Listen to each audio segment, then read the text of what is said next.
Chief Justice Roberts, Vice President Harris, Speaker Pelosi, Leader Schumer, Leader McConnell, Vice President Pence, and my distinguished guests, my fellow Americans. This is America's day. This is democracy's day, a day of history and hope, of renewal and resolve. Through a crucible for the ages, America has been tested anew, and America has risen to the challenge. Today, we celebrate the triumph not of a candidate, but of a cause, the cause of democracy. The people, the will of the people has been heard, and the will of the people has been heeded. We've learned again that democracy is precious. Democracy is fragile. And at this hour, my friends, democracy has prevailed. So now, on this hallowed ground where just a few days ago, violence sought to shake the Capitol's very foundation, we come together as one nation, under God, indivisible, to carry out the peaceful transfer of power as we have for more than 2 centuries. As we look ahead in our uniquely American way, restless, bold, optimistic, and set our sights on the nation we know we can be and we must be. I thank my predecessors of both parties for their presence here today. I thank them from the bottom of my heart, and I know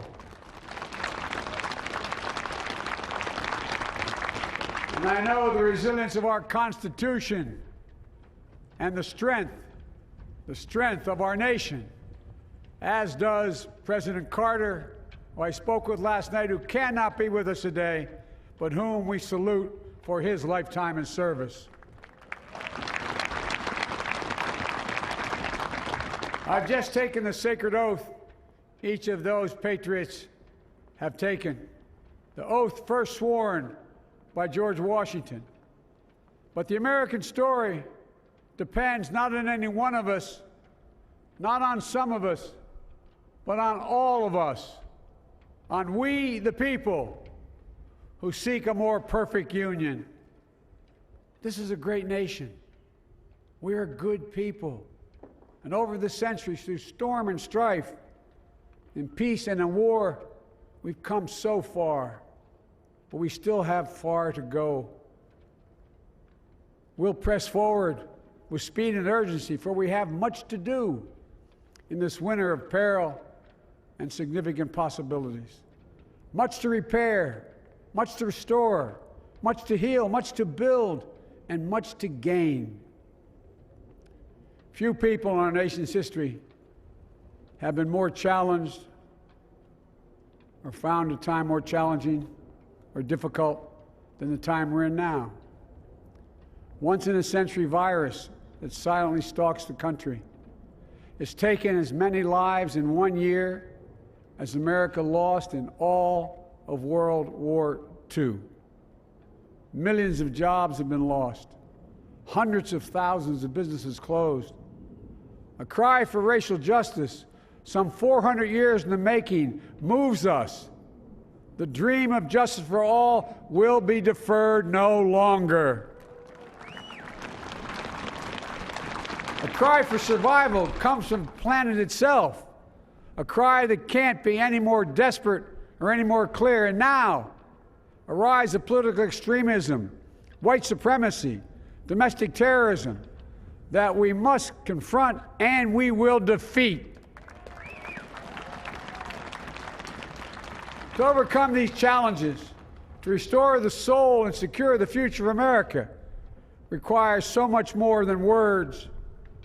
It requires the most elusive of all things in a democracy: unity.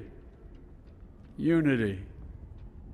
In another January, on New Year's Day in 1863, Abraham Lincoln signed the Emancipation Proclamation. When he put pen to paper, the president said, and I quote, If my name ever goes down into history, it'll be for this act, and my whole soul is in it. My whole soul is in it.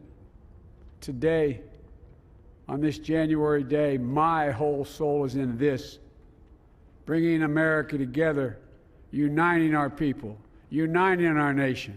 And I ask every American to join me in this cause.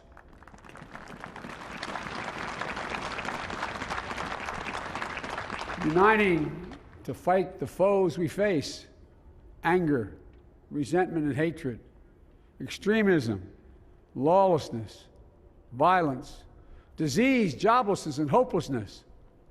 With unity, we can do great things, important things. We can right wrongs. We can put people to work in good jobs. We can teach our children in safe schools. We can overcome the deadly virus. We can reward work and rebuild the middle class and make health care secure for all. We can deliver racial justice, and we can make America once again the leading force for good in the world. I know speaking of unity can sound to some like a foolish fantasy these days. I know the forces that divide us are deep and they are real. But I also know they are not new. Our history has been a constant struggle between the American ideal that we're all created equal and the harsh, ugly reality that racism, nativism, fear, demonization have long torn us apart. The battle is perennial, and victory is never assured. Through Civil War, the Great Depression, World War, 9/11, through struggle, sacrifice, and setbacks, our better angels have always prevailed. In each of these moments, enough of us have come together to carry all of us forward. And we can do that now. History, faith, and reason show the way of unity. We can see each other not as adversaries, but as neighbors. We can treat each other with dignity and respect. We can join forces, stop the shouting, and lower the temperature. For without unity, there is no peace, only bitterness and fury. No progress, only exhausting outrage.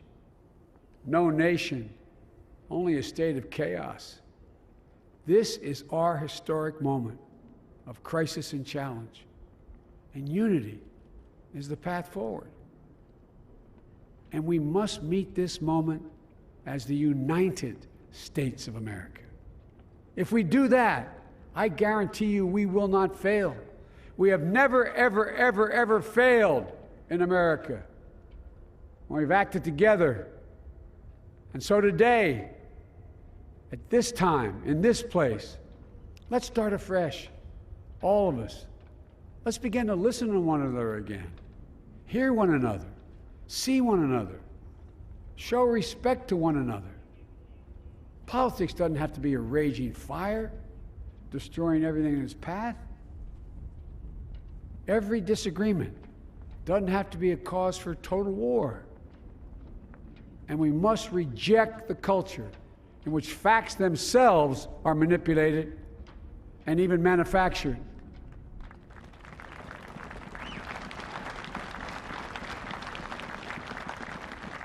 My fellow Americans, we have to be different than this. America has to be better than this. And I believe America is so much better than this. Just look around. Here we stand in the shadow of the Capitol Dome, as was mentioned earlier, completed amid the Civil War, when the Union itself was literally hanging in the balance. Yet we endured. We prevailed. Here we stand, looking out on the great mall where Dr. King spoke of his dream. Here we stand where 108 years ago, at another inaugural, thousands of protesters tried to block brave women marching for the right to vote. And today, we mark the swearing in of the first woman in American history elected to national office, Vice President Kamala Harris. Don't tell me things can't change. Here we stand, across the Potomac from Arlington Cemetery, where heroes who gave the last full measure of devotion rest in eternal peace. And here we stand, just days after a riotous mob thought they could use violence to silence the will of the people, to stop the work of our democracy, to drive us from this sacred ground. It did not happen. It will never happen. Not today, not tomorrow, not ever. Not ever.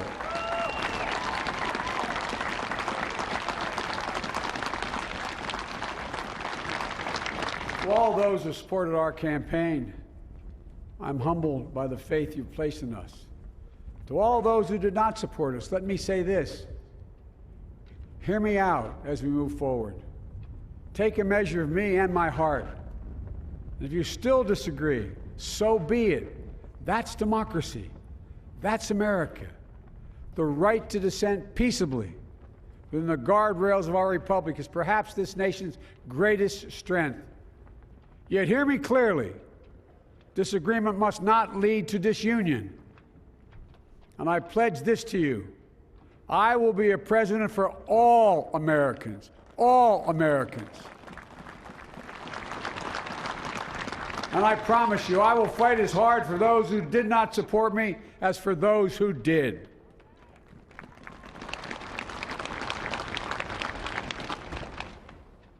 Many centuries ago, St. Augustine, a saint of my church, wrote that a people was a multitude defined by the common objects of their love. Defined by the common objects of their love. What are the common objects we as Americans love that define us as Americans? I think we know.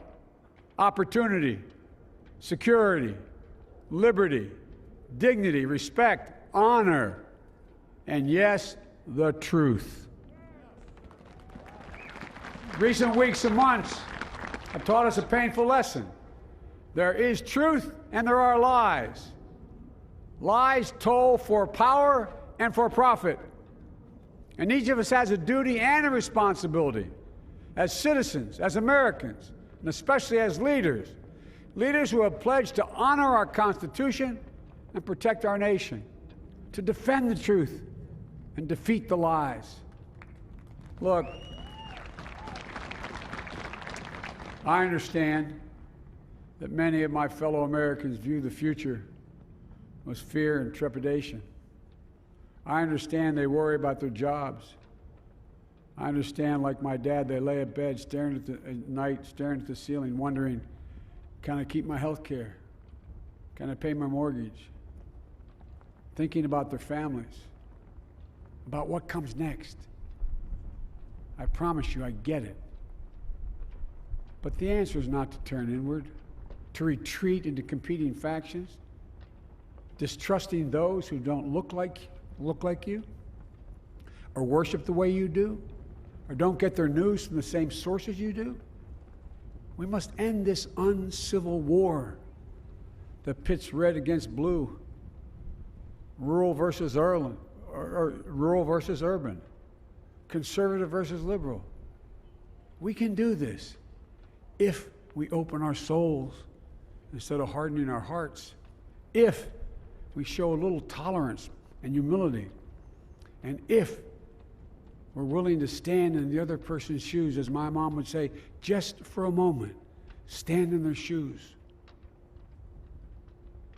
Because here's the thing about life. There's no accounting for what fate will deal you.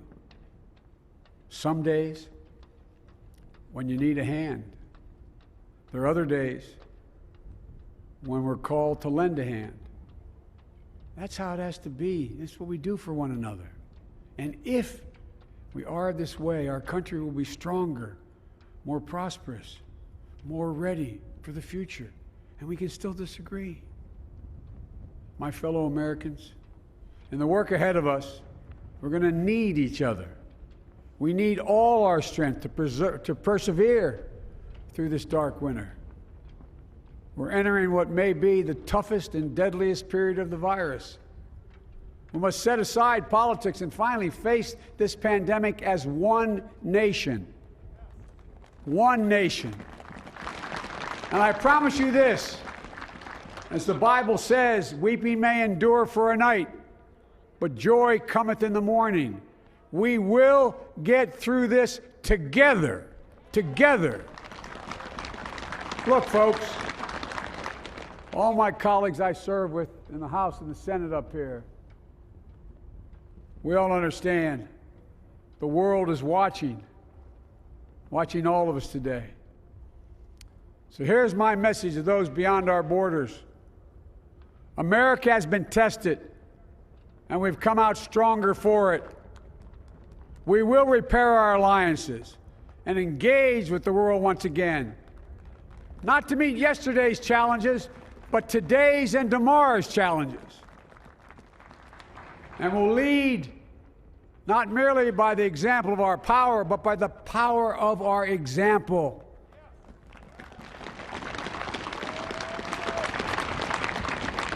We'll be a strong and trusted partner for peace, progress, and security. Look, you all know we've been through so much in this nation. And in my first act as president, I'd like to ask you to join me in a moment of silent prayer. Remember all of those who we lost in this past year to the pandemic.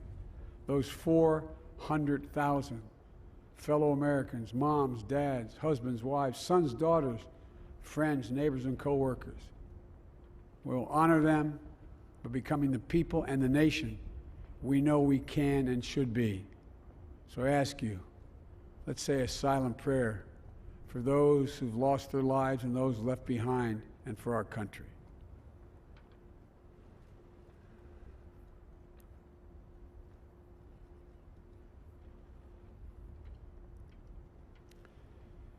Amen. Folks, this is a time of testing. We face an attack on our democracy and on truth, a raging virus, growing inequity, the sting of systemic racism, a climate in crisis, America's role in the world. Any one of these would be enough to challenge us in profound ways. But the fact is, we face them all at once, presenting this nation with one of the gravest responsibilities we've had. Now we're going to be tested. Are we going to step up, all of us? It's time for boldness, for there's so much to do. And this is certain. I promise you, we will be judged, you and I, by how we resolve these cascading crises of our era. We will rise to the occasion is the question. Will we master this rare and difficult hour? Will we meet our obligations and pass along a new and better world to our children? I believe we must. I'm sure you do as well. I believe we will. And when we do, we'll write the next great chapter in the history of the United States of America, the American story. A story that might sound something like a song that means a lot to me. It's called American Anthem. There's one verse that stands out, at least for me, and it goes like this. The work and prayers of century have brought us to this day. What shall be our legacy? What will our children say? Let me know in my heart when my days are through. America, America, I gave my best to you. Let's us add our own work and prayers to the unfolding story of our great nation. If we do this, then when our days are through, our children and our children's children will say of us, they gave their best, they did their duty, they healed a broken land. My fellow Americans, I close the day where I began, with the sacred oath. Before God and all of you, I give you my word. I will always level with you. I will defend the Constitution. I'll defend our democracy. I'll defend America.